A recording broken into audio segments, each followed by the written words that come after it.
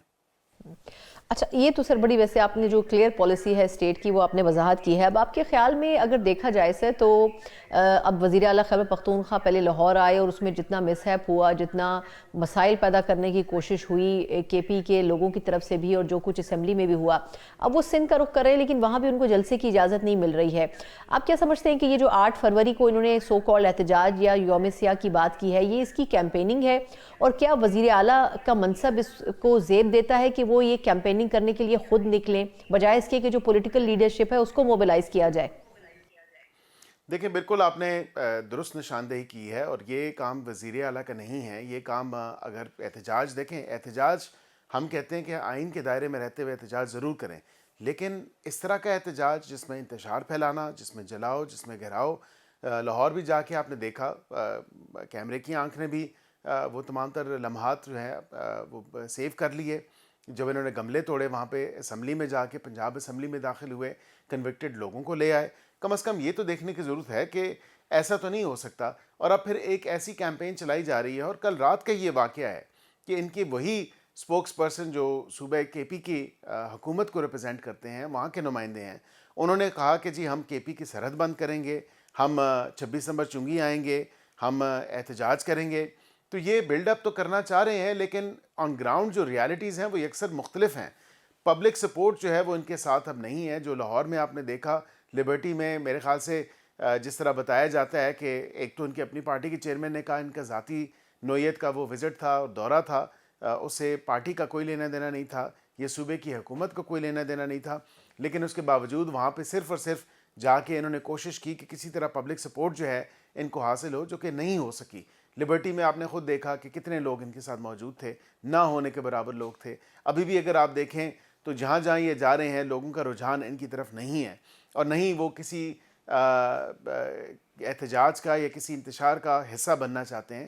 تو یہ بے شک کرتے رہیں، اپنی ان کو جو بھی ایفرٹس کرنی ہے وہ میکسیمم ایفرٹس کریں۔ ہم نے تو مذاکرات کا کہا ہے، مذاکرات کی طرف کوئی کان نہیں دھرے جا رہے، لیکن انتشار، جلاؤ گھراؤ کی جو سیاست ہے اس کو پروان چڑھانا ہے اور اس کو آگے فروغ دینا ہے۔ ان کی پارٹی کی پالیسی، ان کی اپنی صوبے کی پالیسی یہی پالیسی لگتی ہے، اور اس پالیسی کے ساتھ میرا نہیں خیال کہ کسی قسم کی کوئی خیر خواہ جو ہے امید رکھی جا سکے۔ تو دیکھتے ہیں، ابھی 8 فروری میں کچھ دن ہے، لیکن مجھے نہیں لگتا کہ ان کا احتجاج کامیاب ہوگا یا کسی قسم کے احتجاج کی طرف یہ بڑھ پائیں گے۔ اچھا، اب یہ تو چلیں ویسے محسوس ہو رہا ہے کیونکہ ایک طرف وہ بات کر رہے ہیں ہم نے احتجاج کرنا ہے، اور پھر مذاکراتی جو وفد ہے وہ بھی ایک طریقے سے ان کا کوشش کر رہا ہے، جو پارلیمانی وفد ہے وہ ایاز صادق صاحب سے ملے۔ سر، گورنمنٹ نے تو پہلے پرائم منسٹر صاحب نے بھی گرین سگنل دیا، بات چیت کا، بات بھی کی، اور پھر ایاز صادق صاحب بھی اب پرو ایکٹیو ہیں۔ آپ کے خیال میں ویسے کیا محسوس ہو رہا ہے آپ کو کہ یہ بیٹھ جائیں گے؟ کیونکہ یہ تو اب آبویسلی کنسنٹ ہوگی تبھی ایاز صادق صاحب اب مذاکرات کو لیڈ کرنا شروع کرنے والے ہیں۔ تو آپ کے خیال میں گورنمنٹ کس ایجنڈا کے تحت بات چیت کرے گی، اور کتنے چانسز ہیں کہ یہ ملاقات اگلا جو 12 جنوری سے اجلاس شروع ہونا ہے اس سے پہلے ہو جائے؟ دیکھیں، میں سمجھتا ہوں کہ ملاقاتیں تو اس دن عامر ڈوگر صاحب کی بھی ملاقات ہوئی، کیونکہ میری اپنی بھی اسپیکر صاحب سے ملاقات تھی، اور اس کے علاوہ اگر آپ دیکھیں تو گائے بگائے ان کی پارٹی کے لوگ جو ہیں وہ اسپیکر صاحب سے ملتے ہیں۔ اسپیکر صاحب نے بھی باقاعدہ طور پہ دعوت دی ہے، ان کو مذاکرات کی، اور انہوں نے کہا کہ آپ میرے گڈ آفیسز کا یوز کر لیں، میں as a facilitator, as a mediator یا بطور ثالث جو ہے وہ اس تمام تر پروسیس کو جو ہے وہ لیڈ کرنے کے لیے تیار ہوں، لیکن باوجہ اگر میرے سے رابطہ کیا جائے، لیکن رابطہ وہ صرف کسی اور چیز پہ کرتے ہیں، لیڈر آف اپوزیشن کی تقرری پہ کرتے ہیں، جو 74-75 سگنیچر بتاتے ہیں وہ، کیونکہ اس میں بھی بڑا ایک شکوک و شبہات ہیں کہ کیا وہ انڈر ڈیوریس لیے گئے ہیں یا ان کی مرضی اور رضامندی شامل تھی جن اپوزیشن کے اراکین سے وہ سگنیچرز لیے گئے، اور ان کو کیا بتا کے وہ سگنیچرز لیے گئے۔ تو ثنا صاحبہ، یہ معاملہ اتنا کوئی آسان نہیں ہے۔ یہ اب 12 تاریخ کو جو اجلاس شروع ہوگا اس میں واضح طور پہ دیکھا جائے گا، اور ان ممبرز کے جو سگنیچرز ہیں ان کی ویریفیکیشن ہوگی، تو یہ پھر لیڈر آف اپوزیشن کا جو تمام تر معاملہ ہے وہ سامنے ہوگا۔ لیکن میں امید کرتا ہوں کہ اس اجلاس کے اندر لیڈر آف اپوزیشن کا معاملہ جو ہے وہ سیٹل ہو جائے گا۔ اس کے ساتھ مذاکرات کی جہاں تک بات ہے تو مجھے نہیں لگتا کہ یہ کسی مذاکرات کے موڈ میں ہے یا کسی قسم کے مذاکرات کرنا چاہتے ہیں۔ آپ نے واضح طور پہ پالیسی دیکھ رہی کہ صوبے کی حکومت کی جو پالیسی ہے، اس کے حکومتی نمائندگان کی جو پالیسی ہے وہ یہ اکثر مختلف ہے جو وفاق میں لوگ موجود ہیں. تو کم از کم اس چیز کو دیکھنے کی ضرورت ہے، جو ڈسپیرٹی ہے، جو اپنی جماعت کے اندر ایک کنفیوژن ہے یا تذبذب ہے، اس کو کلیئر کرنے کی ضرورت ہے. اچھا سر، لاسٹ فیو کویسچنز ہیں صرف کہ یہ فرمائے گا آپ کے خیال میں مذاکرات کے لیے اگر بیٹھیں گے تو پہلے تو تحریک تحفظ آئین پاکستان نے یہ کہا تھا کہ 8 فروری کے انتخابات کو ہی کالعدم قرار دے دیں اور نئی بات کریں، نئی شروعات کی بات کریں، یہ تو ممکن نہیں ہے. پھر اس کے بعد اب یہ جو کل مذاکراتی کمیٹی کا ایک اجلاس سو کالڈ ہوا تھا جس میں مسلم لیگ نون اور غالباً پیپلز پارٹی اور پی ٹی آئی کی نمائندگی تو نہیں تھی لیکن باقی سٹیک ہولڈرز کی نمائندگی تھی، اس میں ایک کمیٹی بنانے کی بات کی گئی ہے کہ وزیر اعظم بھی اس میں بیٹھیں اور صدر بھی بیٹھیں. آپ کے خیال میں ایسا ممکن ہوگا کہ صرف ایک پارٹی کو ایڈریس کرنے کے لیے اتنے سٹیک ہولڈرز جو ہیں وہ بیٹھیں اور صرف ان کو اس حوالے سے جو ہے وہ اپنی تمام پوائنٹس جو ہیں ان کے سامنے رکھیں اور ان کی بات سنیں؟ دیکھیں، اگر آپ کا اشارہ نیشنل ڈائیلاگ کمیٹی کی طرف ہے جن کا اجلاس کل ہوا اور ان کا اعلامیہ بھی جاری ہوا، تو ایسے تو نہیں ہو سکتا. ہاں، انتخابی اصلاحات پہ اگر بات کرنی ہے، میرے خیال سے وہ کامن گراؤنڈ ہے، وہ ایجنڈا پوائنٹ نمبر 1 ہونا چاہیے اور اس میں تمام سیاسی جماعتیں بالکل ان کو بیٹھنا چاہیے اور اس پہ ایک ڈسکشن اور ڈائیلاگ ہونا چاہیے، کیونکہ 18 پہ ہمیں اعتراضات اور 24 پہ ان کو اعتراضات. تو اصل مدعا اور مقصد جو ہے وہ تو انتخابی اصلاحات کا ہے. تو پھر انتخابی اصلاحات کے لیے جو ہے آگے بڑھا جا سکتا ہے، وہ ڈسکس ہو سکتی ہیں اور وہ پوائنٹ نمبر 1 ہی ہوگا جو آگے بڑھانا چاہیے. لیکن پہلے تو نیشنل ڈائیلاگ کمیٹی کو مینڈیٹ لینا چاہیے عمران خان سے اور پی ٹی آئی سے، جا کے پہلے وہ مینڈیٹ لیں. ان کی خود تو شمولیت وہاں پہ موجود نہیں تھی، تو پھر یہ ایک اچھی کوشش اور کاوش تو ضرور ہو سکتی ہے ان کے پارٹ پہ، لیکن یہ آگے پھر بڑھ نہیں سکتی، کیونکہ میرا یہ ماننا ہے کہ کمیٹیز وہی ہوں گی جو کمیٹیز پہلے ایگزسٹ کر رہی تھیں، جو تحلیل نہیں کی گئی اسپیکر صاحب کی طرف سے، اور وہیں سے تمام تر بات جڑے گی جہاں پہ ختم ہوئی تھی تیسری نشست کے بعد. اس میں کوئی نئے ممبرز آپٹ ان کرنے ہیں، کچھ ممبرز اگر ڈیلیٹ کرنا چاہتے ہیں تو بالکل وہ ضرور کر دیں، لیکن بات یہ پارلیمنٹ میں ہی ہوگی اور پارلیمنٹ کی اسی کمیٹی روم میں ہوگی جہاں پہ یہ تمام تر معاملہ ڈسکس ہوا. 3 نشستیں ہوئیں، وہیں سے بات ہوگی، وہیں سے بات چلے گی. اور میں تو یہی دیکھ رہا ہوں. اب اس کے علاوہ تو کسی قسم کے مذاکرات یا کسی اور جگہ پہ یا کسی اور سٹائل یا پروسیجر سے تو مجھے ہوتے نظر نہیں آتے. بہت بہت شکریہ. بیرسٹر عقیل ملک صاحب ہمارے ساتھ موجود تھے، وزیر مملکت برائے قانون و انصاف اور مسلم لیگ نون کی سینئر لیڈرشپ میں شامل ہیں. یہ گورنمنٹ تو چاہتی ہے کہ ڈائیلاگ ہوں، لیکن اس کے لیے بہت ضروری ہے کہ اپوزیشن بھی اتنی ہی نیک نیتی کے ساتھ مذاکرات کی میز پر بیٹھے. اسی حوالے سے کچھ سیاسی تجزیہ بھی حاصل کریں گے ایک بریک کے بعد.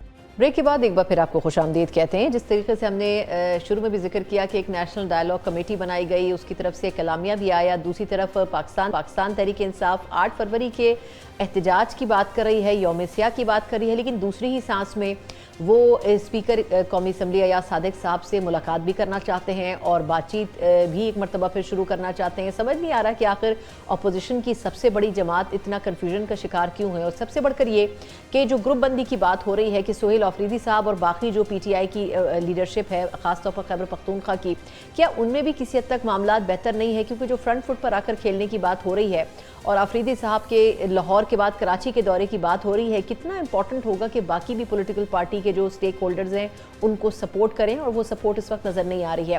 اس پورے سینیریو میں آج کی بھی جو تفصیلی پریس کانفرنس رہی پاکستان تحریک انصاف کی طرف سے، جو کہ ایک جوابی پریس کانفرنس تھی D G I S P R کی بریفنگ کے بعد، معاملات بجائے ٹھیک ہونے کے مزید بہتر ہونے کے بجائے خراب ہو رہے ہیں. اسی کے اوپر کچھ تفصیلی انالیسز لیں گے اور اس پہ بات کرنے کے لیے میرے ساتھ موجود ہیں سینئر ہیں، تجزیہ کار بھی ہیں، حسن ایوب صاحب میرے ساتھ موجود ہیں. حسن بھائی، بہت شکریہ آپ کے وقت کا. یہ فرمائے گا کہ پہلے تو میں کوئکلی جاننا چاہوں گی کہ یہ جو آج پی ٹی آئی کی پریس کانفرنس تھی، کہا جا رہا ہے کہ D G I S P R کی بریفنگ کا جواب ہے، اور یہ جو دہشت گردوں کی سہولت کاری اور یہ تمام الزامات ہیں جو کہ بظاہر تو ثبوتوں کے ساتھ رکھے گئے تھے سامنے لوگوں کے بھی، لیکن اس کو رد کیا ہے پی ٹی آئی نے. آپ کہاں کھڑا ہوا دیکھ رہے ہیں کہ کیا پی ٹی آئی اپنا پوائنٹ آف ویو کلیئر کر سکی ہے جو کویسچنز مطلب سٹیٹ کی نظر میں، ریاست کی نظر میں ان کے حوالے سے اب بڑھتے جا رہے ہیں؟ دیکھیں، تضادات کا مجموعہ تھا، بالخصوص جو سلمان اکرم راجہ صاحب نے گفتگو کی ہے. اگر آپ اس کو دیکھیں تو انہوں نے کہا کہ جی آپ جو ہے وہ حقیقی ترجمان ہے پاکستان کے عوام کا، آپ ان کو جو ہے وہ دہشت گردوں کا سہولت کار کہہ رہے ہیں. تو بات یہ ہے کہ شفیع جان صاحب نے تو تحریک طالبان پاکستان کو دہشت گرد قرار دینے سے بھی گریز کیا، جو کہ ترجمان ہے خیبر پختونخوا حکومت کے. تو اور کیا تعریف ہوگی اس کی کہ آپ. اور سیکنڈ, داعش سے متعلق, بارڈر سے متعلق جو باتیں انہوں نے کی ہیں اور جو اسلحے سے متعلق باتیں کی ہیں, وہ باتیں ساری کی ساری وہی ہیں جو کہ احسان اللہ احسان نے چند دن پہلے ایک ٹویٹر اسپیس میں کی تھی. اب ان کی جو بات ہے, تحریک انصاف کا جو بیانیہ بنتا ہے اس آپریشن سے متعلق یا دہشت گردی سے متعلق, وہ بہت قریب ہے جو افغانستان کی جو طالبان حکومت ہے, عبوری حکومت, آپ اس کے ساتھ دیکھ لیں کہ ان کے ساتھ وہ ایکو کرتے ہیں. اور پھر جو افغانستان کی جو طالبان کی حکومت ہے, ان کا بیانیہ اور ہندوستان کا جو بیانیہ ہے وہ بڑا قریب تر ہے. تو اب دیکھا جائے تو تحریک انصاف تو آج کھڑی ہے بظاہر جو انڈیا کا نیریٹو ہے اگینسٹ جو پاکستان کے اندر ٹیررزم ہوتا ہے. اب دیکھیں, پاکستان جو ہے وہ دنیا میں سب سے زیادہ قربانی دینے والا ملک ہے دہشت گردی کے خلاف. ہم فرنٹ لائن اسٹیٹ ہے, سب سے زیادہ قربانی جانی اور مالی نقصان سب سے زیادہ ہمارا ہوا ہے. اب یہ ایک جماعت جو کہ ایک جواز فراہم کرتی ہے دہشت گردوں کو, کسی حد تک پولیٹیکل جو ہے وہ پروٹیکشن پرووائڈ کرتی ہے کہ آپ ان کے خلاف آپریشن نہ کریں. جی کیوں نہ کریں؟ وہ ہمارے جوانوں کو, ہمارے شہریوں کو, ہماری مساجد کو, ہمارے اسکولوں کو, ہمارے تعلیمی اداروں کو, ہاسپٹلز تک کو نہیں بخشتے. تو وہ قابل رحم ہیں. اب وانا کے اندر جو دہشت گردی کی کارروائی ہوئی ہے, آپ یہ دیکھ لیں کہ ٹارگٹ کون تھے. ٹارگٹ تھے ہمارے اسکول کے بچے. اچھا, اے پی ایس کا جو واقعہ ہوا تھا وہ کیا تھا؟ وہ بھی جناب اسکول کے بچوں کو ٹارگٹ کیا. جو بچے تو ہم کہتے ہیں سانجی ہوتے ہیں. یہ نہ اسلام, یہ نہ ان کا اسلام سے کوئی تعلق ہے, نہ یہ جو ہے وہ کوئی جہاد کر رہی ہیں. یہ بیسکلی جو D G S P R صاحب نے بات کی تھی کہ یہ وار اکانومی ہے اور ان کو جو پیسے دے گا یہ اس کے ساتھ لائل ہو جائیں گے اور اسی کے موقف کو اپنا لیں گے. ان کے پاس اور کچھ نہیں ہے. تو تحریک انصاف کا یہ فرض بنتا ہے کہ دہشت گردوں کو دہشت گرد جو ہے ڈکلیئر کرے, لیکن وہ ان کو یعنی دہشت گرد کہنے سے بھی گریز کر رہی ہے. اچھا, لیکن حسن بھائی ایک طرف تو وہ یہ بھی کہہ رہے ہیں اور دوسری طرف کہہ رہے ہیں کہ سب سے زیادہ ٹیررزم کا شکار بھی صوبہ ہے. اور سہیل آفریدی صاحب کے حوالے سے خاص طور پر بھی آپ کو یاد ہوگا کچھ دنوں پہلے ڈرونز کے اوپر بڑی ڈیبیٹ ہو رہی تھی کہ جی ڈرونز کے ذریعے جو ہے وہ حملے کیے جا رہے ہیں. آپ کے خیال میں اس میں بھی کیا پارٹی کے اندر کوئی رفت موجود ہے؟ کیونکہ صرف سہیل آفریدی صاحب بنیادی طور پر یہ کہتے پائے گئے ہیں کہ ڈرونز کا استعمال ہو رہا ہے, جس کا جواب D G I S P R نے بھی دیا تھا کہ ایسا نہیں ہے, صرف سرویلنس کے لیے استعمال ہو رہے ہیں. کیا پی ٹی آئی کے اندر بھی بیانیے کے اوپر آپ کو اختلافات نظر آ رہے ہیں, خاص طور پر دہشت گردی سے جڑا جو بیانیہ ریز کیا جا رہا ہے؟ دیکھیں, تحریک انصاف کے اندر 3 سے زائد گروپس ہیں اور اگر کے پی کے چیپٹر کی بات کریں تو اس میں بھی تقریباً 3-4 گروپس موجود ہیں.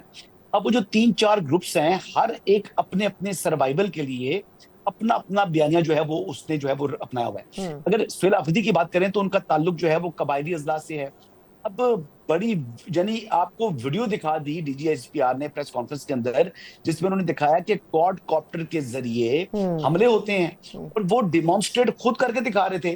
اب ان کو کوڈ کاپٹر کے ذریعے جو حملہ کرتی ہے ٹی ٹی پی, اس کو بھی یہ ڈالتے ہیں جناب حکومت کے کھاتے میں اور فوج کے کھاتے میں.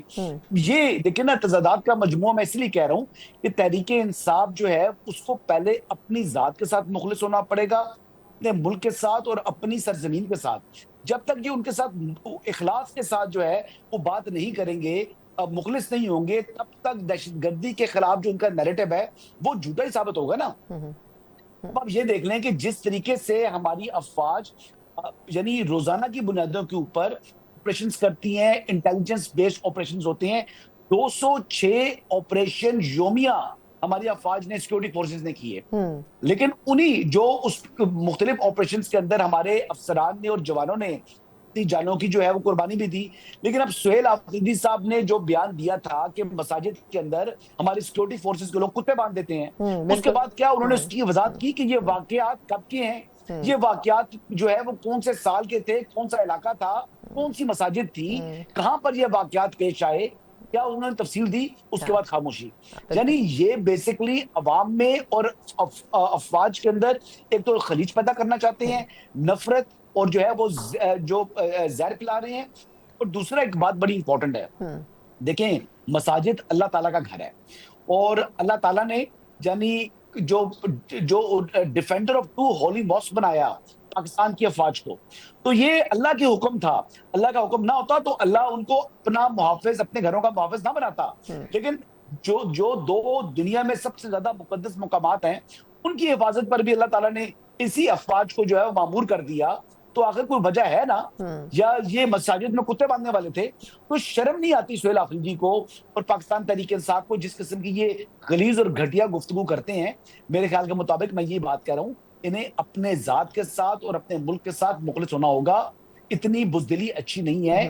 دیکھیں تحریک طالبان پاکستان جنہیں ہم فتنہ الخوارج کہتے ہیں، ان کا نہ کوئی دین ہے نہ کوئی مذہب ہے، وہ بچوں کے قاتل ہیں. جو بچوں کے قاتل ہیں یار، اب ان کو بھی دہشت گرد نہیں قرار دے رہے، تو کتنی افسوس کی بات ہے یہ. اچھا، یہ اس میں کچھ مذہب کا بھی استعمال کر رہے ہیں تاکہ لوگوں کے ذہن کو مینیپولیٹ کیا جا سکے. اچھا یہ فرمائے گا کہ آپ کے خیال میں یہ جو مذاکرات کی بات ہو رہی ہے، ایک طرف شیخ وقاص اکرم صاحب نے کچھ دنوں پہلے ہی جب پرائم منسٹر نے آفر کیا اس وقت منع کر دیا، پھر ہم نے بالکل پیرالل دیکھا کہ تحریک تحفظ آئین پاکستان نے کہا جی ہم مذاکرات کرنے میں انٹرسٹڈ ہیں. اس کے بعد جب ایک مذاکراتی کمیٹی نے کانفرنس بلائی تو اس میں تحریک تحفظ آئین پاکستان والے نہیں آئے اور پی ٹی آئی بھی نہیں آئی، لیکن اب یہ ملنا چاہتے ہیں ایاز صادق صاحب سے. تو یہ جو کیرٹ اینڈ سٹک کی پالیسی ہے، یہ بظاہر بنانے کی کوشش کی جا رہی ہے، مجبوری بھی ہے ڈائیلاگ، لیکن اپنی ٹرمز اینڈ کنڈیشنز پہ. آپ اس کو پھر کس طرح دیکھ رہے ہیں؟ کیا فیوچرسٹک پوائنٹ آف ویو سے کوئی پی ٹی آئی کی بات چیت ہو سکے گی گورنمنٹ کے ساتھ؟ دیکھیں موجودہ حالات کے اندر تو مجھے یہ دکھائی نہیں دے رہا. دیکھیں اب 8 فروری کو انہوں نے ملک بھر میں پہیہ جام ہڑتال کی کال دی ہوئی ہے. اچھا بات یہ ہے کہ اس مرتبہ بھی سوشل میڈیا کے اوپر تو جو ہڑتال کی کال ہوگی وہ بڑی کامیاب ہوگی، لیکن 5 اگست کو بھی ایک کال دی تھی عمران احمد نیازی صاحب نے اڈیالہ جیل سے، جس میں انہوں نے کہا تھا کہ اس کی قیادت جو ہے تمام ذمہ داری میرے اوپر ہوگی اور قیادت میں کروں گا. اور اس کے بعد جب ان سے سوال کیا گیا کہ کیا اس میں شرکت کے لیے قاسم اور سلمان آئیں گے، تو انہوں نے کہا تھا کہ ان کا باپ ہی کافی ہے. پھر وہ جو نقطہ عروج پر جس تاریخ میں ہونا تھا وہ کدھر گئی؟ تو 8 فروری کو بھی یوم سیاہ کے طور کے اوپر اگر وہ منانا چاہیں تو یہی منا سکتے ہیں، پہیہ جام وغیرہ نہیں ہونا، پہلی بات. دوسری بات یہ کہہ رہے تھے کہ شفیع جان صاحب کہ ہم نے 26 نمبر پر آنا ہے، ہم نے کس جگہ قیام کرنا ہے، ہم نے اسلام آباد آنا ہے، ہم نے فیض آباد آنا ہے. یہ ہم تمام آپشن زیر غور ہیں. میری بات سنیں، کوئی ان کے کہنے پر اب لوگوں نے نکلنا چھوڑ دی ہے. اب علیمہ خانم کا نام سن کر جو کارکنان ہیں وہ چھپ جاتے ہیں کہ یہ جناب میڈم ہمیں وہاں بٹھا دے گی رات تک نا. تو 2 بجے تک لوگ بیٹھ کر اکتا چکے ہیں. انہوں نے اپنے یعنی کارکنان کی آزمائش میں اتنا ڈالا کہ اب وہ مزید آزمائش میں اترنے کو تیار دکھائی نہیں دے رہے. اور جہاں تک بات آگی مذاکرات کے حوالے سے آپ بات کر رہی تھی، تو مذاکرات کے لیے دونوں کے درمیان جو ہے وہ اعتماد کا فقدان ہے. آج ڈاکٹر طارق فضل چودھری صاحب نے 2 باتیں کی. انہوں نے کہا کہ نیشنل ڈائیلاگ کمیٹی پہلے تحریک انصاف کا مینڈیٹ لے کر آئے، اور دوسری بات یہ ہے کہ علیمہ خانم نے بھی مذاکرات کے آپشن کو رد کیا، تو محمود خان اچکزئی صاحب بھی پہلے اب ودن پی ٹی آئی اور پی ٹی آئی کے ساتھ جو تحریک تحفظ آئین پاکستان ہے وہ ایک فش پر آئے. تو بیسیکلی اس وقت confusion within P T I بھی پہلے موجود ہے اور پھر تحریک تحفظ آئین پاکستان کے ساتھ بھی ہے. اب دیکھیں سنا، یہ دیکھیں کہ وہ جرت جو سہیل آفریدی نے نہیں کی، وہ بھی بذریعہ موٹر وے لاہور گئے تھے، جہاں پر جناب محمود خان اچکزئی صاحب نے تحریک تحفظ یعنی پاکستان کی جو ریلی ہے وہ نکال دی جی ٹی روڈ پر. وہاں پر یعنی ہر تھوڑے فاصلے کے بعد آبادی آتی ہے. تو ان کے جو یعنی استقبالی کیمپ لگے تھے، کسی ایک کیمپ میں بھی جو ہے نا وہ 2 درجن لوگ نہیں تھے. تو اتنا اپنے آپ کو بیڈلی ایکسپوز کرتے ہیں. تو جب آپ اتنی کمزور وکٹ پر آ چکے ہوں تو پھر حکومت آپ کو سنجیدہ نہیں لے گی. حکومت تو تبھی آپ کو سنجیدہ لے گی نا جب آپ کے ساتھ لوگ ہوں. لوگ آپ کے ساتھ ہیں نہیں. سوشل میڈیا کے اوپر آپ جتنا مرضی شو ڈال دیں تو حکومت کے اوپر تو کوئی پریشر نہیں ہے. بالکل ٹھیک. اور ایسے ماحول میں پھر بھی حکومت بات چیت کرنا چاہتی ہے کھلے دل کے ساتھ. اس موقع کو ضرور گنوانا نہیں چاہیے. بہت بہت شکریہ حسن ایوب صاحب ہمارے ساتھ موجود. اور اب دیکھنا ہوگا کہ مذاکرات کے لیے کس حد تک کامیابی ہوتی ہے، لیکن اس میں پہلا قدم پاکستان تحریک انصاف کو ہی اٹھانا پڑے گا، کیونکہ اس وقت جو فرنٹ فٹ پر پوزیشن ہے وہ یقیناً حکومت کے پاس ہے، اور خاص کوئی ضرورت بھی موجود نہیں ہے گورنمنٹ کو ڈائیلاگ کرنے کی. لیکن پھر بھی ان معاملات کو بہتر انداز میں انجام دینے کے لیے یہ کوششیں ہو رہی ہیں. ایک مختصر وقفہ اور اس کے بعد جہاں دہشت گردی کا ہم نے ذکر کیا ہے، خیبر پختونخوا سب سے زیادہ متاثر ہے، لیکن اسٹیٹ کے حوالے سے جو زیرو ٹالرنس کی پالیسی ہے، فیلڈ مارشل عاصم منیر صاحب نے آج بھی لاہور میں فرمایا کہ کس حد تک سیکیورٹی کے چیلنجز میں ہم زیرو ٹالرنس کی پالیسی کو اپلائی کر رہے ہیں. اس کے اوپر بات کریں گے ایک بریک کے بعد. بریک کے بعد ایک بار پھر آپ کو خوش آمدید کہتے ہیں. جہاں دہشت گردی سے لڑنا اور دہشت گردی کا خاتمہ اس وقت پاکستان کی اولین پالیسی بن چکی ہے، وہیں ہم دیکھ رہے ہیں کہ ہماری افواج اس حوالے سے ایک بڑی کلیئر پالیسی کے ساتھ چل رہے ہیں، اور ہماری حکومت اس پالیسی کو انڈورس بھی کر رہی ہے.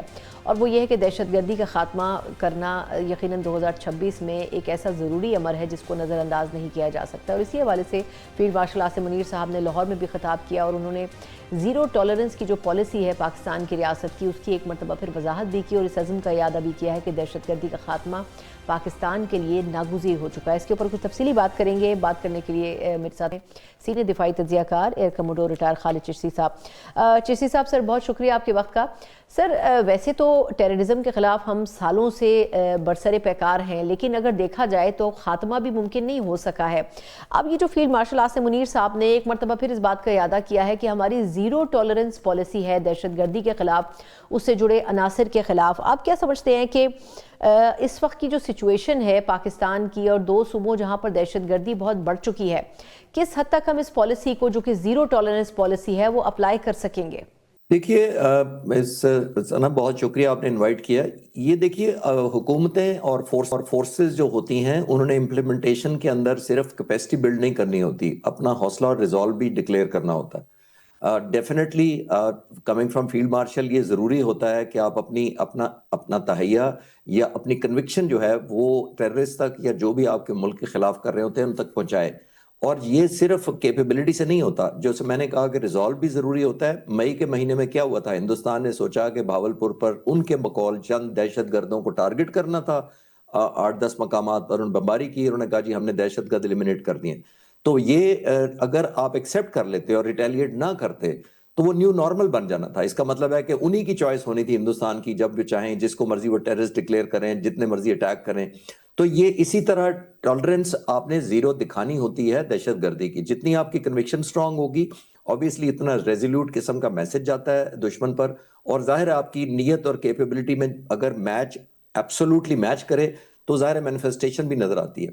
ہم نے جو کچھ مہینے پہلے جو افغانستان کے اندر سٹرائکس کی تھی وہ بنیادی طور پر اپنی ٹالرنس ہی ہم نے دکھائی تھی کہ اتنے عرصے سے ہم دہشت گردی کا نشانہ بنتے آ رہے ہیں، 4 سے 5 ہزار شہداء کے جنازے اٹھائے ہم نے 4-5 سالوں میں۔ تو اتنی میسو کیجولیٹیز آسان نہیں ہوتی۔ ایک جنازہ بھی جس گھر میں پہنچتا ہے آپ امیجن کر سکتی ہیں کہ اس کی قیمت اس خاندان کو، اس ماں کو، بچوں کو، بہن بھائیوں کو، بیوی کو کیا دینی پڑتی ہے۔ تو ہم یہاں سینکڑوں کی تعداد میں اٹھاتے رہے ہیں پچھلے سالوں کے اندر۔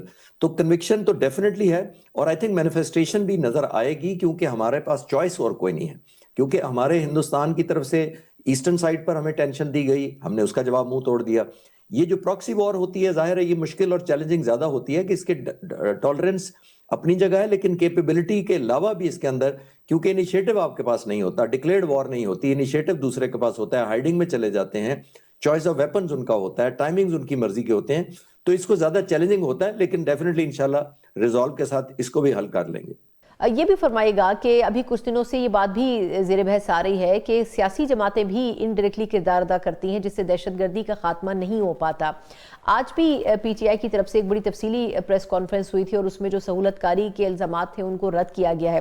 آپ کیا سمجھتے ہیں کہ سیاسی جماعتوں کو اس حوالے سے آن بورڈ کرنا کتنا ضروری ہے؟ مس ثنا اس میں تو کوئی شک نہیں ہے کہ تمام جتنے ملک کے اندر یونٹی ہوگی۔ میں پولیٹکس یا پولیٹیکل پارٹیز پر تو کمنٹ کرنے کی میری کوئی کوالیفیکیشن نہیں ہے، لیکن ایز اے نیشنلسٹ یا as a student of strategy میں ضرور کہوں گا کہ دشمن کے لیے ظاہر ایک اپرچونٹی ہوتی ہے کہ وہ ویکیوم یا جتنا مسٹرسٹ آپس میں ہوتا ہے، قوم کو یونائٹڈ ہونا ایز این obligation ہے۔ یونائٹڈ ہوں گے تو ہم دشمن کو صحیح جواب دے سکیں گے، اور ڈیفینیٹلی جتنی ہارمونائزیشن ہوگی لوگوں کے اندر اتنا ہی دشمن کو کم چانس ملے گا۔ میں تو as a student of history یا اسٹریٹجی یہی کہنا چاہوں گا کہ ایک پیج پر سب کو ہونا چاہیے، ملک کی سوورینٹی زیادہ امپورٹنٹ ہے، کمیونیکیٹ کرنا چاہیے آپس میں، تاکہ ہم جو ویکیوم اگر انڈیا چاہتا ہے تلاش کرنا، اور ظاہر ہے طالبان نے جس طرح کیا ہمارے ساتھ، وہ اندر ہمارے سیلز، سلیپر سیلز آپریٹ کرتے ہیں، ہمارے سیبوٹاج کرتے ہیں، ٹیررزم کرتے ہیں، تو ظاہر ہے جتنے ہم یونائٹڈ ہوں گے اتنا ہی افیکٹو جواب دے پائیں گے۔ اور بڑا امپورٹنٹ بات یہ ہے، میں اکثر بات کرتا ہوں اور پھر مثال دے دیتا ہوں کہ دیکھیے آرمڈ فورسز یا لا انفورسمنٹ ایجنسیز جو ہیں وہ ٹول یا ویپن ہوتی ہیں جسم کے ہاتھ میں، اور جسم جو ہوتا ہے وہ لوگ ہوتے ہیں اس ملک کے۔ جتنا جسم یونائٹڈ ہوگا، جتنا توانا ہوگا، ہیلدی ہوگا، کنسنٹریشن سے لڑے گا، تو ویپن بھی اتنا ہی کارگر ہوگا۔ ہم تو ڈائریکٹلی پروپورشنل ہوتے ہیں to the unity of the body. تو آئی تھنک بہتر ہے کہ ہمارا ملک ایک یونائٹڈ فرنٹ لے اور ایک یونیفائڈ سٹینڈ لینا چاہیے ہمیں۔ یہ فرمائے گا کہ پاکستان اور سعودی عرب کے درمیان بھی قرضوں کے حوالے سے ایک اپنا جو لین دین کا طریقہ کار ہے وہ چلا آ رہا ہے، لیکن اب یہ خبر آئی ہے کہ پاکستان اور سعودی عرب کے درمیان وہ جو رقم ہے اس کو ایک معاہدے کی شکل دی جا رہی ہے JF-17 تھنڈر جو طیارے ہیں اس کی وصولی کے حوالے سے۔ آپ سمجھتے ہیں کہ ایک بڑے سینئر لیول کے اوپر جو دفاعی معاہدہ فیلڈ مارشل صاحب نے کچھ عرصے پہلے کیا تھا پاکستان اور سعودی عرب کے درمیان، اب یہ ایک دوسرا معاہدہ اگر ہوتا ہے تو پاکستان کے لیے کتنی بڑی اچیومنٹ ہوگی؟ یہ بہت اچھی پروگریس ہے۔ پاکستان اور سعودی عرب کے تعلقات آج کے نہیں ہیں، ملٹری ٹائز بھی ہمارے پولیٹیکل ریلیشن شپ اور ریلیجس تو ہیں ہی ہیں، اور آج کی بات نہیں ہے، ہم نے کئی سال پہلے مشاق جو ٹرینر ایئر کرافٹ ہے ہمارا وہ بھی سعودی عرب کو دیے تھے۔ ہمارا ٹرسٹ اور ایک کمفرٹ لیول بہت زیادہ ہے، اور JF-17 تھنڈر آبویسلی ایک بہت بڑا رول پلے کر سکتا ہے، اور ہمارا دنیا نے over a period of time مان لیا ہے کہ یہ جہاز ورتھ کنسیڈریشن ہے۔ بہت سارے ملک پاکستان کو اپروچ کر رہے ہیں، انگیج کر رہے ہیں کہ جہاز کے بارے میں، اور اگر جہاز کو وہ کسی وجہ سے نہیں بھی لے رہے تو اچھی خوشائند بات یہ ہے کہ اگر ان کی ریکوائرمنٹ نہیں ہوتی جہاز کے فوری طور پر تو وہ ٹریننگ ضرور کرانا چاہتے ہیں پاک فضائیہ سے۔ اور نیومرس ایئر فورسز ہیں جن کا شاید ابھی میں نام نہ لے سکوں سیکیورٹی کی وجہ سے کہ ابھی ہم ان کے ڈسکلوز نہیں کرنا چاہتے، لیکن اس میں کوئی شک نہیں ہے کہ بہت سارے ملک ہمیں اپروچ کر رہے ہیں اسپیشلی JF-17 تھنڈر کے بارے میں، اور خاص طور پر اس ٹریننگ کے بارے میں۔ ظاہر ہے جس طریقے کی پاک فضائیہ نے پرفارمنس دی ہے پچھلے مئی 2025 میں، تو ڈیفینیٹلی ہماری الحمدللہ اوور آل فورسز کی اس قوم کی ویلیو ایڈ ہوئی ہے۔ پرٹیکولرلی ایئر فورس پر تو بہت دنیا فوکس کر رہی ہے اور سیکھنا چاہتی ہے کہ 1/3 ایئر فورس ہونے کے باوجود دشمن کے 7 جہاز مار گرایا، ایک ڈرون مار گرایا، میسو ڈسٹرکشن کی، 10 دن تک ان کی ایئر فورس گراؤنڈ رہی، آلموسٹ 8 مئی سے لے کے 18 مئی تک۔ تو یہ ایسے نہیں ہو جاتا۔ آئی ایم شیور کریڈٹ جاتا ہے پاک فضائیہ کی لیڈرشپ کو، اور وہی ظاہر ہے اس وقت اسپیئر ہیڈ کر رہے تھے سارے آپریشنز کو، اور دنیا وہی سیکھنا چاہتی ہے ہم سے کہ کیسے یہ ممکن کر پایا الحمدللہ۔ تو آنے والے وقتوں میں اور اچھی خبریں بھی آئیں گی JF-17 تھنڈر کے بارے میں بھی، اور ٹریننگ کے بارے میں بھی دوسرے ملکوں سے۔ لاسٹلی میں یہ جاننا چاہوں گی سر کہ آپ کے خیال میں پرائم منسٹر صاحب نے بھی کہا ہے کہ دہشت گردی کا خاتمہ تو ضروری ہے، لیکن بلوچستان کی جو سچویشن ہے اس کے حوالے سے فیلڈ مارشل صاحب عاصم منیر صاحب فرنٹ پر لیڈ کر رہے ہیں اس پوری جنگ کو جو کہ دہشت گردی کے خلاف لڑی جا رہی ہے۔ تو آپ کیا سمجھتے ہیں کہ اس کے نتائج کے لیے جو 2026 کو قرار دیا جا رہا ہے کہ اس میں ہر صورت میں خاتمہ کرنا بڑا ضروری ہوگا دہشت گردی کا، اس پر عمل درآمد ہو سکے گا؟ دیکھیے میں خود بھی بلوچستان میں سرو کر چکا ہوں، کوئٹہ میرے 2-3 دفعہ میری پوسٹنگ رہی ہے، میں انٹریکٹ کرتا رہا ہوں لوگوں سے جتنا ہم ملتے تھے۔ انفارچونیٹلی مجھے اس وقت بھی یہی فیلنگ تھی کہ بہت زیادہ جو ہولڈ ہے وہاں ٹرائبل اور فیوڈلز اور لیڈرشپ کا ہے، میں ان کے خلاف نہیں ہوں، لیکن وہ ریسورسز جو وہاں پہنچتے تھے وہ ٹرکل ڈاؤن نہیں ہوتے تھے۔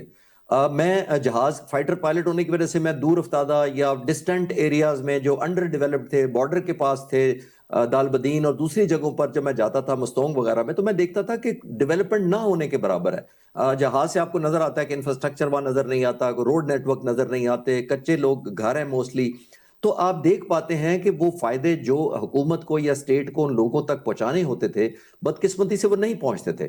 یہ تو نہیں ہے کہ بلوچستان کو کبھی کسی نے ویلیو نہیں کیا، ہر حکومت چاہتی ہے، لیکن بدقسمتی سے وہ ٹرکل ڈاؤن نہیں ہو پاتے تھے بینیفٹ ڈسٹرکٹ لیول پر۔ سمجھ لے اب میں نے ابھی مجھے پتہ لگا ہے کہ ڈسٹرکٹ لیول پر ارینجمنٹس ہو رہے ہیں، لوکل مینجمنٹ ہے یا جو کاؤنسلر ہیں، جو لوکل پارٹیسپینٹس ہیں، ریپرزینٹیٹیوز ہیں، وہ اس ڈیولپمنٹ میں شامل ہوں گے، وہ سٹیک ہولڈر ہوں گے، ان کو ویلیو کیا جائے گا، ان سے پرائرٹائزیشن کرائی جائے گی۔ تو یہ بہت خوش آئند ہے۔ کسی بھی ملک کی ڈیولپمنٹ کے لیے ایک سینس آف پارٹیسپیشن یا سینس آف بلانگنگ یا اونرشپ انتہائی ضروری ہے۔ اور میرا خیال ہے، میرا ماننا یہ ہے کہ چاروں صوبوں میں جہاں میں نے ہر جگہ سرو کیا ہوا ہے، میں کنفرم کر سکتا ہوں اپنے ایکسپیرینس سے کہ سب سے زیادہ یہ بلوچستان میں کمی تھی اس چیز کی، سینس آف پارٹیسپیشن کی یا بلانگنگ کی، اور اونرشپ بھی ادھر کم تھی۔ اور اگر ہم اونرشپ ان کو دے رہے ہیں تو یہ بہت زیادہ ایک لائلٹی ون بیک کرے گا۔ ایسے لوگ جو obviously ایکسپلائٹ کیے جاتے ہیں دشمن کے ٹیررزم کے پوائنٹ آف ویو سے، اینٹی اسٹیٹ ایلیمنٹس کی وجہ سے، تو یہ بہت پازیٹیو ڈیولپمنٹ ہے کہ sense of engagement local down to the lowest rank تک چلی جائے۔ اس سے اچھی خوشائند بات نہیں ہو سکتی کوئی بھی۔ بہت بہت شکریہ ایئر کموڈور ریٹائر خالد چشتی صاحب ہمارے ساتھ موجود تھے۔ اور دہشت گردی کا خاتمہ پاکستان کے لیے اولین ترجیح بھی ہے اور اس وقت کی ضرورت بھی ہے۔ اب دیکھنا یہ ہوگا کہ آیا کس حد تک ہم اس پالیسی پر عمل درآمد کر سکتے ہیں اور سیاسی جو اسٹیک ہولڈرز ہیں وہ اس کے اوپر کتنا سپورٹ کرتے ہیں۔ اس کے ساتھ ہی ایک مختصر وقفہ، اور وقفے کے بعد ہم بات کرنے جا رہے ہیں جہاں دہشت گردی کے خلاف جنگ میں اولین کردار پاکستان کی حکومت ادا کر رہی ہے، وہیں سیاسی محاذ کے اوپر اپوزیشن بھی صفالہ ہو رہی ہے، لیکن مذاکرات کے نام کے اوپر کس حد تک یہ مذاکرات کامیاب ہو سکتے ہیں؟ پچھلے کئی دنوں سے اس کے اوپر بحث کی جا رہی ہے، لیکن کچھ ایسے بھی آزاد سیاستدان ہیں جو کہ مذاکراتی ماحول پیدا کرنے کی بھرپور کوشش کر رہے ہیں، انہی سے بات کریں گے ایک بریک کے بعد۔ اس کے بعد ایک بار پھر آپ کو خوش آمدید کہتے ہیں۔ ابھی پچھلے کچھ دنوں سے ہم دیکھ رہے ہیں کہ اپوزیشن کی مختلف جماعتیں ہوں یا پھر سیاسی قائدین ہوں، وہ ایسی تقریبات منعقد کر رہے ہیں جن کا بنیادی مقصد معاملات کو افہام و تفہیم سے حل کرنا ہے۔ ایک طرف اپوزیشن کی طرف سے ہم نے دیکھا کہ کچھ دنوں پہلے تحریک تحفظ آئین پاکستان کے تحت ایک کانفرنس کی گئی، اور ابھی ریسنٹلی جو مذاکرات کے حوالے سے ایک کمیٹی تھی جو کہ انڈیپینڈنٹ پولیٹیشنز کے اوپر مشتمل تھی، انہوں نے بھی اسی قسم کی ایک تقریب منعقد کی، اور اس میں جو اعلامیہ مشترکہ طور پر جاری کیا گیا، یقیناً پاکستان کے لحاظ سے دیکھا جائے تو پاکستان میں جو اس وقت سیاسی ماحول ہے اور جو ٹیمپریچر اس وقت رائز کر رہا ہے اس کے لیے وہ بڑی ہی بروقت تھی، لیکن کس حد تک ان تمام اعلامیے کے نکات سے ایگری کیا جا سکتا ہے اور اس کا جو مقصد تھا وہ کیسے اچیو ہو سکتا ہے، جب اس میں ہم نے دیکھا کہ جو بڑے سٹیک ہولڈرز تھے، چاہے پاکستان پیپلز پارٹی ہو، چاہے پاکستان تحریک انصاف ہو، ایسی جماعتیں شامل نہیں تھیں، تو پھر جو کاز تھا اصل اس کا وہ کس حد تک پورا ہو سکے گا اور آگے مستقبل کے حوالے سے کیا لائے عمل ہو سکتا ہے، اس کے اوپر بات کریں گے۔ بات کرنے کے لیے اسی کانفرنس کو جس ٹیم نے پورا لیڈ کیا اسی میں سے ایک سینئر سیاستدان ہمارے ساتھ موجود ہیں، محمود مولوی صاحب، جو کہ ممبر تھے عمران اسماعیل صاحب اور فواد چودھری صاحب کے علاوہ اس پوری کانفرنس کا جو مقصد تھا اس کو حاصل کرنے کے لیے۔ محمود مولوی صاحب، سر بہت شکریہ آپ کے وقت کا۔ سر یہ فرمائے گا کہ بظاہر تو آپ لوگوں نے بھی ایک کامیاب تقریب کا انعقاد کیا، لیکن اس میں جو بڑے سٹیک ہولڈرز تھے وہ شامل نہیں ہو سکے، آپ کیا سمجھتے ہیں کہ کیا اس کا جو اصل ایسنس ہے وہ حاصل ہو سکے گا ان کی موجودگی کے بغیر؟ آپ بڑے اسٹیک ہولڈرز کہتے ہیں کس کو ہے؟ مطلب دیکھیں، ایک تو حکومت کے وقت ہے جو کہ پی ایم ایل این اور ایک پیپلز پارٹی، ٹھیک ہے نا۔ دیکھیں پی ایم ایل این سے ہماری پہلے بھی ملاقات ہوئی تھی، اور وہ تو بیسکلی اس چیز کو بڑے خوشائن سمجھتے ہیں، اور کل بھی آپ دیکھیں رانا ثناء اللہ صاحب نے ٹی وی پہ بھی کہا، یہ بڑی خوشائن بات ہے۔ دیکھیں بیسکلی پی ٹی آئی کے دو لوگ تو آئے تھے نا، بیرسٹر سیف آلریڈی موجود تھے، ٹھیک ہے نا، اور جو ہے بیرسٹر مروت بھی موجود تھے۔ بیرسٹر مروت جو ہے ایم این اے ہے پی ٹی آئی کے، بالکل، اور بیرسٹر سیف جو ہے آلریڈی 2 نیگوسیشن کرا چکے ہیں، اس میں تو کسی کو ڈاؤٹ نہیں ہونا چاہیے، بالکل۔ دیکھیں آج جو ہے یہ چیزیں سامنے آ رہی ہے۔ آج میٹنگ کے اندر بیرسٹر گوہر اور دوسروں کے اندر اختلافات ہو گئے مفاہمت اور وضاحت کی، آپ کے میرے خیال سے کئی چینلز پہ چل رہا ہے، لیکن اس کی وجہ یہ ہے کہ مفاہمت کے بغیر تو کچھ بھی نہیں ہوگا۔ مزاحمت کر کے 3 سال دیکھ چکے ہیں، مزید 1 سال 2 سال اور دیکھ لیں، الٹیمیٹلی تو ٹیبل پہ ہی کرنا پڑے گا ایشوز۔ یہ تو سر ویسے آپ کی بات درست ہے کہ یہ جو ایک دم برف پگھلی ہے، اور ایاز صادق صاحب بھی ایکٹیو ہوئے ہیں اور ان سے ملاقات بھی ہونے جا رہی ہے، لیکن سر آپ پی ٹی آئی کو بڑی اچھی طرح سمجھتے ہیں کہ جو اس وقت آپسی ٹوٹ پھوٹ کا شکار اس وقت ہو رہی ہے پارٹی، کچھ لوگ چاہتے ہیں کہ مذاکرات ہوں لیکن کچھ لوگ اس کے خواہاں نہیں ہیں، آپ نہیں سمجھتے کہ وہ پارٹی کو بھی نقصان پہنچا رہے ہیں اور مذاکرات کو بھی پہنچا سکتے ہیں آگے چل کے؟ دیکھیے مذاکرات کو نہیں پہنچا سکتے، انہوں نے جتنا نقصان پہنچانا تھا پہنچا لیا، سمجھے نا۔ بیسیکلی یہ ہے کہ یہ ایک ٹولہ ہے جو کہ وہ اپنے مفاد میں، وہ اپنی سیاسی، کچھ لوگ اپنے سیاسی خط بڑھانا کے لیے جو ہے مزاحمت میں چاہتے ہیں، اور کچھ لوگ جو ہے جو باہر بیٹھے ہیں ان کی تو روزی روٹی چل رہی ہے جو سوشل میڈیا چلا رہے ہیں۔ بالکل ٹھیک۔ سر یہ فرمائے گا کہ آپ لوگوں کا آگے کا لاہ عمل کیا ہوگا؟ اس اعلامیے سے تو جو 2-3 چیزیں بڑی اس میں واضح کی گئی ہیں، ایک تو اس کی وضاحت اگر آپ کر دیں، اور آگے آپ لوگ کیا سوچ رہے ہیں کہ آگے کیا کرنا ہے؟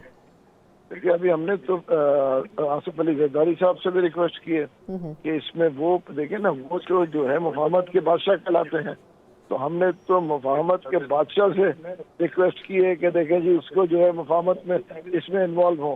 اس کی وجہ دیکھیں ابھی اس وقت جو ہے نا پی ٹی آئی کے 90% لوگ چاہتے ہیں کہ مفاہمت ہو، یہ جو 10% ہے یہ جو مزاحمت کی بات کر رہی ہے، اپنا آخری شوق بھی جو ہے میرے خیال سے 5 تاریخ یا 8 تاریخ جو فروری رکھا ہے یہ پورا کر لیں، اس کے بعد یہ بھی آ جائیں گے ہماری باتوں پہ کہ مفاہمت ہونی چاہیے۔ سر لیکن یہ آپ کو ویسے کیا محسوس ہوتا ہے؟ obviously آپ کی ملاقات تو خان صاحب سے نہیں ہو سکے ہوگی، لیکن آپ کو کیا وائبز آ رہی ہیں کہ کیا خان صاحب چاہتے ہوں گے کہ مذاکرات ہوں، یا یہ جو 8 فروری کی اناؤنسمنٹ ہے وہ احتجاج ہی آپشن چوز کرنا چاہیں گے؟ دیکھیں اگر 8 تاریخ کے احتجاج ہوا نا تو یہ میں آپ کو بتا دوں وہ ٹوٹل فیل ہوگا. اس کی وجہ یہ ہے کہ اسٹریٹ پاور ٹرائی کر چکے ہیں، وہ ہے نہیں. ٹھیک ہے، اس کے بعد آپ کے سامنے ہے کہ رمضان شروع ہو رہا ہے. اس کے یا تو یہ ابھی 8 تاریخ سے پہلے یہ میں نوٹ کر لیں، یہ کوئی کہانی دیکھ کے اس کو ایکسٹینڈ کریں گے، پھر رمضان ہو جائے گا، پھر عید کے بعد ہوگا. دیکھیں نا ان کو خود کو اندازہ ہے کہ یہ کیا ہے. آپ یہ دیکھیں پرسوں جو تھا اڈالیا جیل کے سامنے، عدلیہ کے سامنے کتنے لوگ تھے. دیکھیں نا یہ آپس میں یہ ڈسپیوٹ کر کے کھڑے ہو رہے ہیں کہ بھائی جب تک 10,000 آدمی 5,000 آدمی بھی نہیں ہوتے. میں نے یہ کہا نا 47 لاکھ آدمی جو کہ ہیں پشاور کے لوگ ہیں، 47 لاکھ. ٹھیک ہے، اس کا 1% ہوتا ہے 47,000. کیا پشاور کے جو جلسہ کیا تھا اس میں 47,000 آدمی تھے؟ نہیں سر ویسے نہیں تھے، یہ تو آپ کی بات درست ہے، لیکن مسئلہ یہ ہے کہ خان صاحب کی، میں پھر وہی عرض کرنا چاہوں گی کہ آپ کے خیال میں یہ تو خان صاحب تو اندر بیٹھے ہیں، ان کو باہر کی ریالٹی کا کچھ اندازہ نہیں ہے، تو اس کی وجہ یہ ہے. جی دیکھیں میں اس کی وجہ بتا دوں. جی جو بھی اندر جاتا ہے نا وہ جا کے وہ یہ سناتا ہے ان کو، جو کہ ان کو یہ سناتے ہیں کہ جی 10 لاکھ آدمی ہم لے آئیں گے، 5 لاکھ آدمی کھڑے ہیں، 15 لاکھ آدمی کھڑے ہیں. ان کو ریالٹی نہیں بتا رہے. سر آپ چاہیں گے، ہاں جی آپ چاہیں گے کہ ان سے سر ملاقات کر سکیں؟ فواد چودھری صاحب نے کوشش کی تھی اس سے پہلے، فیصل واڈا صاحب نے بھی کوشش کی تھی کچھ عرصہ پہلے. آپ چاہیں گے کہ ان سے یہ جو مذاکراتی کمیٹی ہے وہ بات چیت ایک دفعہ کر سکے، ان کو موقع دیا جائے ملنے کا، کیونکہ ملاقاتیں تو ویسے ہی بند ہیں؟ ابھی تو ہم دیکھیں، ابھی میرے خیال سے ابھی کوئی 1-2 دن میں ہم اس کو کسی نتیجے پہ لے کے آتے ہیں. میرے خیال سے ہم جو ہے زرداری صاحب سے ریکویسٹ کر رہے ہیں کہ وہ اس میں انوالو ہو، تاکہ اس کی وجہ یہ ہے کہ ان چیزوں کو دیکھتے ہوئے پھر ہم چاہیں گے کہ اس کو آگے اور مزید کھینچیں، اور انشاءاللہ ہم دعاگو ہیں کہ یہ جو ہے بہت جلد ہو جائے. اچھا آخری سوال سر، کہ یہ جو کمیٹی بنانے کی آپ لوگوں نے بات کی ہے کہ اس میں پرائم منسٹر بھی ہوں اور پریزیڈنٹ صاحب بھی ہوں، تو زرداری صاحب تو مصالحت کو انڈرسٹینڈ کرتے ہیں، لیکن نون لیگ کے ساتھ جو کچھ پی ٹی آئی کا ایک رفٹ رہا ہے، آپ کو لگتا ہے پرائم منسٹر صاحب خود کمیٹی کا حصہ بننا چاہیں گے؟ دیکھیں اس کی وجہ یہ ہے کہ جب ہماری بات ہوئی تھی تو دیکھیں وہ بھی ایک سیاسی پارٹی ہے، اور جب تک ساری سیاسی پارٹیاں نہیں بیٹھیں گی تو دیکھیں وہ ہمارے تو یہ سمجھ میں نہیں پڑ رہا ہے کہ دونوں پارٹیز جو ہے اسٹیبلشمنٹ کو کیوں گھسیٹنا چاہتی ہے. اس میں یہ سیاسی پارٹی ہے، سیاسی لوگ بیٹھ کے چیزوں کو، مسائل کو سالو کریں. اسٹیبلشمنٹ کو کھینچنے کی اس میں ضرورت کیا ہے؟ سیاسی لوگ ہیں، سیاسی بیٹھ کے آپس میں چیزوں کو کلیئر کریں. ہاں لیکن سر وہ کھینچا تو اسٹیبلشمنٹ کو ہی بار بار جا رہا ہے نا. ابھی جو ریسنٹ بریفنگ بھی تھی اس کے بعد بھی آپ خود بھی سمجھتے ہیں. آخری سوال سر، کہ آپ کیا سمجھتے ہیں کہ P T I social media per establishment اور گورنمنٹ کے اوپر جو ہیٹریڈ کیمپین چلا رہی ہے اس کو بند کر سکے گی؟ تبھی بات ہو سکتی ہے. دیکھیے آپ مجھے بتائیں نا، جب تک حکومت میں ہوتے ہیں اسٹیبلشمنٹ سے اچھی کوئی بھی چیز نہیں ہوتی. بالکل بالکل، ان کے منہ نہیں تھکتے تعریف کرتے ہوئے، کرتے ٹھیک ہے نا، منہ نہیں تھکتے. اور جب حکومت سے اترتے ہیں تو ان کو اسٹیبلشمنٹ بری لگتی ہے. آپ یہ مجھے بتائیں، میں تو ساری پارٹیز کی بات کر رہا ہوں. بالکل ایسے ہی ہے، منہ نہیں تھکتے جب حکومت میں ہوتے ہیں. بالکل ٹھیک. بہت بہت شکریہ سر آپ کے قیمتی وقت کے لیے. ہمارے ساتھ محمود مولوی صاحب موجود تھے اور اب وہ حقیقتیں ہیں اسی کے اوپر بات کر رہے تھے. ایک طرف پی ٹی آئی کو اندازہ ہے کہ جس طریقے کی صورتحال اس وقت موجود ہے اس میں بات چیت کے علاوہ کوئی آپشن نہیں ہے، لیکن مذاکرات بھی اگر اپنی ٹرمز اینڈ کنڈیشنز پر کرنے ہیں تو یہ ممکن شاید نہیں ہوگا، اور کہیں نہ کہیں گورنمنٹ کے ساتھ ایک انڈرسٹینڈنگ پیدا کرنی بڑی ضروری ہوگی. اسی کے ساتھ ہی پروگرام کا وقت ختم ہوتا ہے. مجھے اجازت دیجیے. اللہ حافظ.